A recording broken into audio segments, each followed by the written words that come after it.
ওয়াসাল্লাম নামাজ পড়ে মসজিদ নববীর মধ্যে বসে আছেন এবং আল্লাহ রাসূল সাল্লাল্লাহু আলাইহি সাল্লাম বলতে লাগলেন, ও যায়েদ, তুমি কোথায় আছো? যায়েদ বললেন, লাব্বাইকা সাদাকা ইয়া রাসূলুল্লাহ, আমি উপস্থিত আছি, আপনি বলুন। আল্লাহ রাসূল সাল্লাল্লাহু আলাইহি সাল্লাম বললেন, ও যায়েদ, আমি তোমাকে মুতার প্রান্তে প্রথম সেনাপতি হিসেবে নিযুক্ত করলাম। আল্লাহ রাসূল সাল্লাল্লাহু আলাইহি সাল্লাম তারপরে বলছেন যে জাফর বিন আবু তালেব, ও আমার চাচাতো ভাই জাফর, তুমি কোথায় আছো? আমি তোমাকে এই মুতার প্রান্তে দ্বিতীয় সেনাপতি হিসেবে নিযুক্ত করলাম। জাফর বিন আবু তালেব বললেন, লাব্বাইকা সাদাকা ইয়া রাসূলুল্লাহ, আমি উপস্থিত আছি, আমি রাজি আছি। তারপরে আব্দুল্লাহ বিন রাওয়াহকে বললেন, আব্দুল্লাহ বিন রাওয়াহ, তুমি কোথায় আছো? আব্দুল্লাহ বিন রাওয়াহ বলছেন, ইয়া রাসূলুল্লাহ, আমি উপস্থিত আছি, আপনি বলুন। আল্লাহ রাসূল সাল্লাল্লাহু আলাইহি সাল্লামের সাহাবীরা সকলে আশ্চর্যিত হয়ে গেলেন, ব্যাপার কি? যখন যুদ্ধে সেনাপতি নিযুক্ত করেন, একজনকে নিযুক্ত করেন, এটা ভিন্ন আলোচনা যে আল্লাহ রাসূল সাল্লাল্লাহু আলাইহি সাল্লাম একজন নয়, দুইজন নয়, তিনি তিনজনকে এই যুদ্ধের জন্য সেনাপতি হিসেবে নিযুক্ত করলেন। ব্যাপার কি?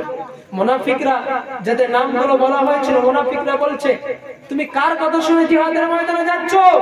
তোমরা আর ফিরে আসবে না। দেখো নাই তিনজনের নাম ঘোষণা করেছে, তোমরা কেন যাবে? দরকার কি? তুমি তো মরে যে, তুমি তো মারা যাবে।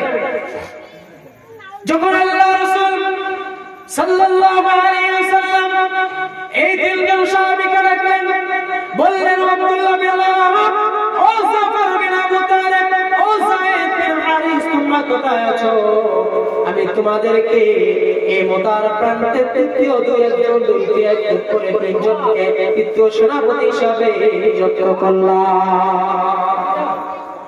আল্লাহ রাসূল বললেন, ও যায়েদ, ও জাফর, ও আব্দুল্লাহ বিন রাওয়াহ, যাও তোমরা তোমাদের পরিবারের নিকটে দেখা করে চলে আসো, দেখা করে চলে আসো।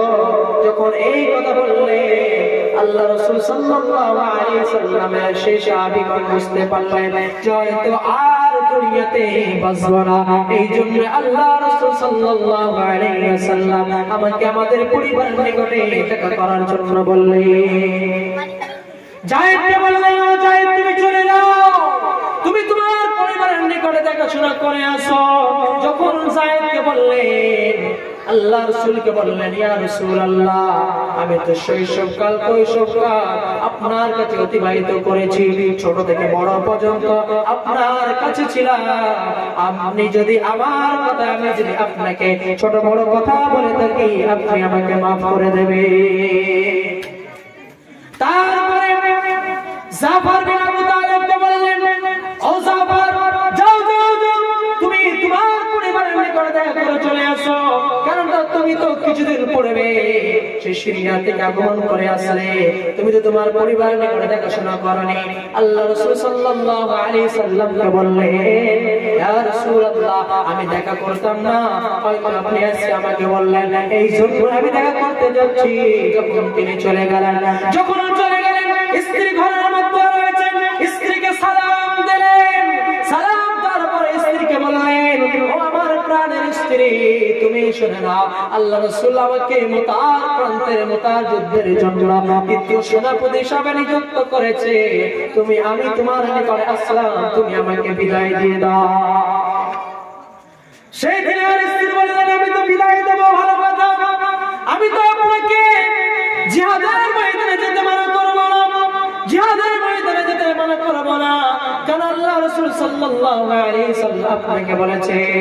কিন্তু আমি এই দোয়া করি, আল্লাহ পাক রব্বুল আলামিন, তিনি এই বলে দোয়া করতে লাগলেন, আল্লাহ পাক রব্বুল আলামিন, তুমি আমার স্বামীকে জিহাদের ময়দান থেকে গাজী হয়ে আমার নিকটে আবার পাঠিয়ে দিও।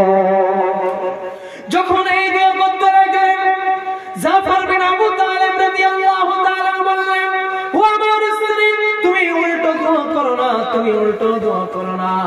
আমি তোমাকে কি দোয়া বলতে বললাম আর তুমি কি দোয়া করলে? আল্লাহ রাসূলের সাহাবী জাফর বিন আবু তালেব তিনার কবর থেকে তলোয়ারে উঠিয়ে নিলেন, তলোয়ারে খুলে দিয়ে তিনার স্ত্রী হাত বাড়াতে বললেন। হাত বাড়ানোর পরে তলোয়ারের উল্টো পিঠ মারলেন এবং তিনার স্ত্রীকে বললেন, ও আমার স্ত্রী, তোমার কোনো কি ক্ষত বিক্ষত হয়েছে? তোমার কোনো কি আঘাত লেগেছে? স্ত্রী বলছে, আঘাত কি করে লাগবে? আপনি তো উল্টো পিঠ দিয়ে আমাকে আঘাত করেছে। অনুভাবে জাফর বিন আবু তালেব বললেন, ও আমার স্ত্রী, তুমি উল্টো দোয়া করো না, তুমি উল্টো দোয়া করো না, তুমি উল্টো দোয়া করো না, তুমি এই দোয়া করো যাতে করে আমি জিহাদের ময়দানে গিয়ে যেন শহীদ হয়ে যাই। আল্লাহ রাসূল সাল্লাল্লাহু আলাইহি ওয়াসাল্লামের যুগে সাহাবীদের ঈমান কেমন মজবুত ছিল। আর আজকে আমাদেরকে যদি বলা হয় ওই ফিলিস্তিনের ময়দানে মুসলমানদেরকে মারধর করা হচ্ছে, এই মুসলমানদের জন্য, মুসলমানদের পক্ষে হয়ে কথা বলতে হবে, তাদের জন্য দোয়া করতে হবে, তাদের জন্য এই দোয়া করতে হবে, আল্লাহুম্মা আনসুরিল ইসলাম ওয়াল মুসলিমিনা ফি ফিলিস্তিন। আল্লাহ রাব্বুল আলামিন, তুমি মাদাদ করো, তুমি সাহায্য করো মুসলমানদের উপর, ইসলামের উপর, মুসলমানদের উপর এবং ফিলিস্তিনবাসীদের উপর। এই দোয়া করতে আমি আপনি ভয় পাই। কিন্তু আল্লাহ রাসূল সাল্লাল্লাহু আলাইহি ওয়াসাল্লামের যুগে যখন কোন ব্যক্তি আল্লাহ রাসূলকে কটাক্ষ করে কথা বলেছেন, আল্লাহ রাসূলের বিরুদ্ধে কথা বলেছেন, কোরআনের বিরুদ্ধে কথা বলেছেন, হাদিসের বিরুদ্ধে কথা বলেছেন, তাদের নিজের রক্ত, তাদের মালগুলোকে বিলিয়ে দিয়েছেন, কিনারা তাজা শরীরকে বিলিয়ে দিয়েছেন। অন্যভাবে জাফর বিন আবু তালেব বললেন, তুমি আমার জন্য উল্টো দোয়া করো না। এবং তিনি এই বলে, এবং তিনার দুইখানা সন্তান ছিল, দুইখানা সন্তানের জন্য উপদেশ দিলেন, আমার স্ত্রী, তোমরা এই কাজ করো, তুমি এই কাজ করো, আমার সন্তানদেরকে তুমি বলে দিও, তোমার আব্বা জিহাদের ময়দানে চলে গিয়েছে, কোরআনের পক্ষে ছিল, তুমি আমার সন্তানদেরকে বলে দিও, আমি যে লাইনে ছিলাম, যে অবস্থায় ছিলাম, তারা যেন সেই দিকে অগ্রসর হয়। তিনি এই বলে চলে গেলেন। মুফাসসিরিন বলেছেন, শায়েখ বলেছেন যে তিনার সন্তানগণ আব্বা আব্বা আব্বা বলে চিৎকার করতেছে, কিন্তু আদেশের মধ্যে প্রমাণ যে তেনার বাবা সন্তানের দিকে একবার তাকিয়ে দেখলেন না। যে সন্তানের জন্য এত কষ্ট করেছেন, সেই সন্তানের জন্য বাবা রিকশা চালিয়েছেন, সন্তানকে একটা জুতা কিনে দেবেন, সন্তানকে একটা সুন্দর পোশাক পরিধান করাবে, এই জন্যই বাবা কত কষ্ট করেছেন। এরকম রমজানের দিনে, এই ঈদের জন্য সন্তানকে ভালো মন্দ খাওয়াবে বলে, নতুন পোশাক পরিধান করাবে বলে, এই সন্তানের জন্য বাবা মাঠে গিয়েছে, রোজা থাকা অবস্থায় মাঠে গিয়েছে, কাজ করতে পারে না, কিন্তু তবুও সন্তানের মুখে হাসি দেওয়ার জন্য কাজ করেছেন। কিন্তু সেই সন্তানের গুলো যখন আব্বা আব্বা বলে চিৎকার করতেছে, তিনার বাবা একবারও তিনার সন্তানের দিকে তাকিয়ে দেখলেন না। এই জন্য তাকিয়ে দেখলেন না যে কলিজার টুকরো সন্তান, কলিজার ছেলের সন্তান, যদি সন্তানের দিকে তাকিয়ে দেখি তাহলে আমার সন্তানের জন্য মহব্বত বেড়ে যাবে, আমি আর জিহাদের ময়দানে যাব না, আল্লাহর রাসূলের সঙ্গে আদাওয়াত হয়ে যাবে, আমি মুনাফিক হয়ে যাব। এই জন্য জিহাদের ময়দানে চলে গেলেন।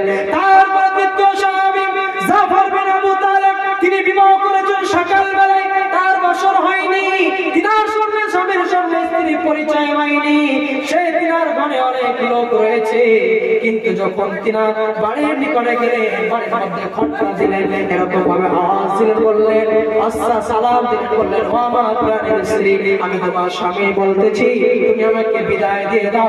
রাসূল আমাকে মক্কার প্রান্তে তৃতীয় সেনাপতি হিসাবে নিযুক্ত করেছে,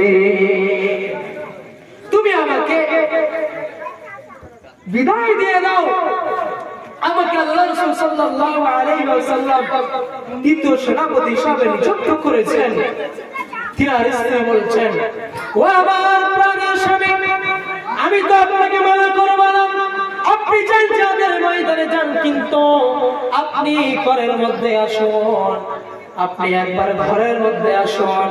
এসে আব্দুল্লাহ বিন রাওয়াহা বলছেন, আমি ঘরের ভিতরে যাব না, তুমি যা বলার তুমি আমাকে এখান থেকে বলে দাও। তিনার স্ত্রী বলছেন, তুমি একবার ঘরের মধ্যে আসো। তিনি বলছেন, না, আমি ঘরের মধ্যে যাব না। সে আব্দুল্লাহ বিন রাওয়াহা সকালবেলা বিবাহ হয়েছে, দুপুরের বেলা বিবাহ হয়েছে, তার সঙ্গে কোনো সম্পর্ক হয়নি, স্বামী এবং স্ত্রীর সঙ্গে কোনো দেখা সাক্ষাৎ হয়নি, তাদের মহব্বত কিছুই হয়নি, তাদের সুন্দর চেহারাগুলো সারা দেখতে পায়নি। কিন্তু যখন আল্লাহ রাসূল জিহাদের জন্য বলে দিয়েছেন, আল্লাহ রাসূলের সাথে না করতে পারেননি। রাসূলকে এত মহব্বত করতেন, কলিজা ছিঁড়ে কলিজা দিয়ে মহব্বত করতেন, এই জন্যই তিনি জিহাদের জন্য রাজি হয়ে গেলেন। তিনার স্ত্রীকে বলছেন, যা বলার তুমি আমাকে ভিতর থেকে বলো। আল্লাহ রাসূল সাল্লাল্লাহু আলাইহি সাল্লামের সাহাবী বলছেন, আমার স্ত্রী আমাকে ডাকতেছিল, আমি যাইতেছিলাম না, আমি যাইনি। আমার স্ত্রী বলল, আমার প্রাণের স্বামী, একবার ঘরে এসো। সে আব্দুল্লাহ বিন রাওয়াহা বলছে, না না না, আমি ঘরে যাব না। যদি আমি ঘরে যাই, তোমাকে আমি দেখব, আমাদের মহব্বত বেড়ে যাবে। যদি আমাদের মহব্বত বেড়ে যায়, তুমি আমাকে ছাড়া থাকতে পারবে না, আমি তোমাকে ছাড়া থাকতে পারবো না, আমি জিহাদের ময়দানে যেতে পারবো না, এই জন্য আমি আর যাব না। সেই স্ত্রী বলছেন, আল্লাহর রাসূলের সাহাবী, আমি আপনাকে এই কথা বলি নাই, আপনি তো আমাকে বিবাহ করেছেন, আপনি জিহাদের ময়দানে চলে যাবেন, আপনি যখন শহীদ হয়ে যাবেন, কিয়ামতের দিন যাতে করে আপনার সঙ্গে আপনাকে যেন চিনতে পারি, চিনলে আপনার সঙ্গে যেন সাক্ষাৎ লাভ করতে পারি, আপনার চেহারাটা দেখান, আমি কিয়ামতের ময়দানে আপনাকে কিভাবে চিনতে পারবো। সে আল্লাহর রাসূলের সাহাবী বলছেন, ও আমার স্ত্রী, তুমি যদি আর বিবাহ না করো, আমার অপেক্ষায় যদি তুমি থেকে যাও, কিয়ামতের ময়দানে যে ব্যক্তি আমাকে এবং আমার এবং তোমার সাথে দেখা করিয়ে দেবে, তিনি হলেন আল্লাহ। তিনি সেখান থেকে বিদায় নিয়ে চলে গেলেন। যুদ্ধ শুরু হয়ে গেল।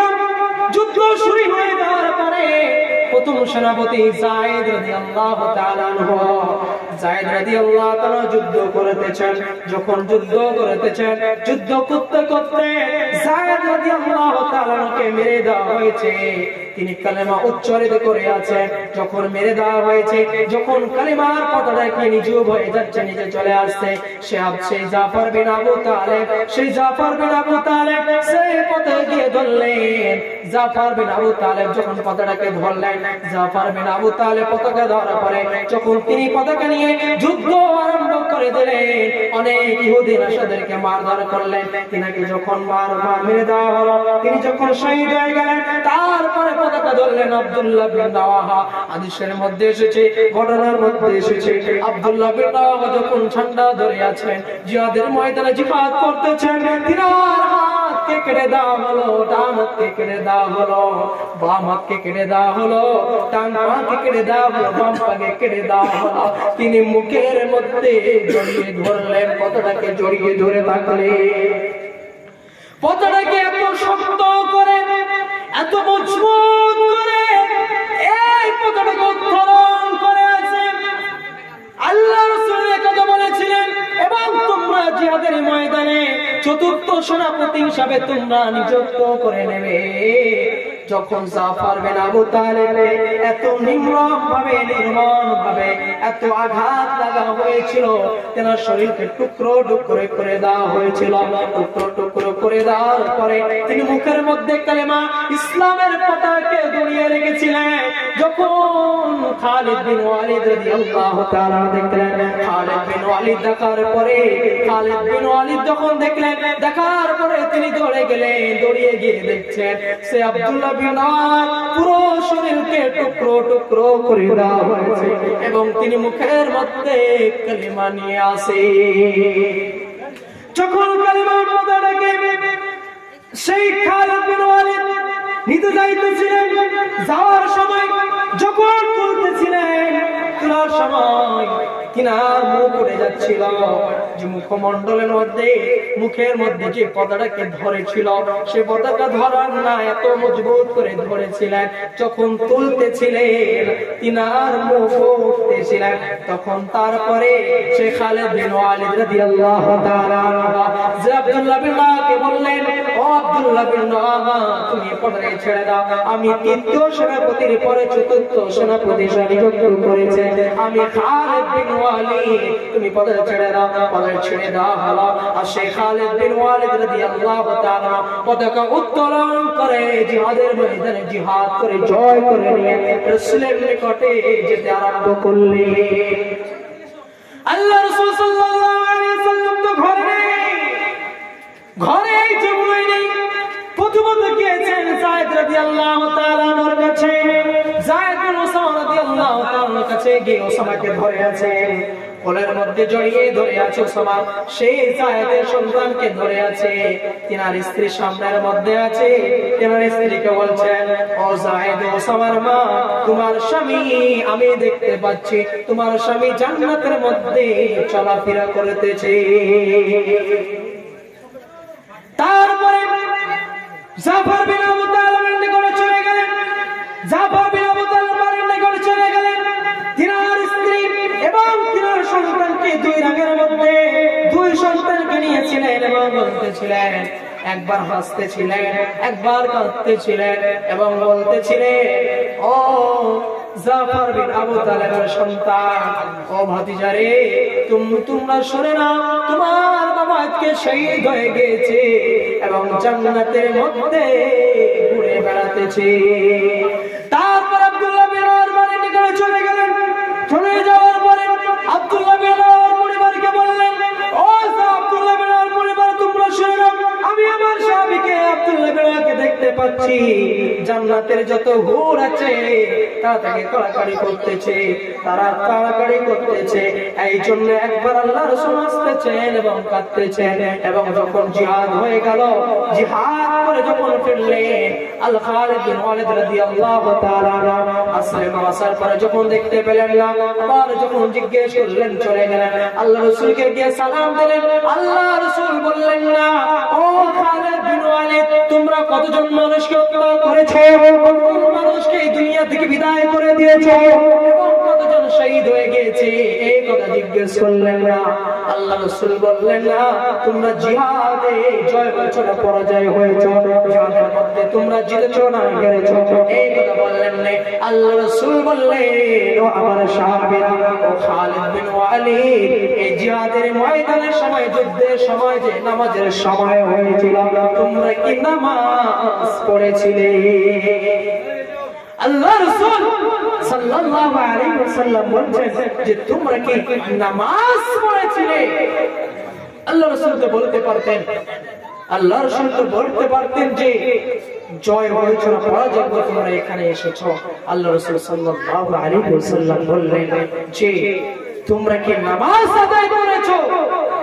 সেই দিন সাহাবী বললেন, ইয়া রাসূলুল্লাহ, আমরা ঠিকমতো নামাজ আদায় করেছি এবং যুদ্ধ করেছি। তাহলে আল্লাহ রাসূল সাল্লাল্লাহু আলাইহি ওয়াসাল্লামের সাহাবীগণ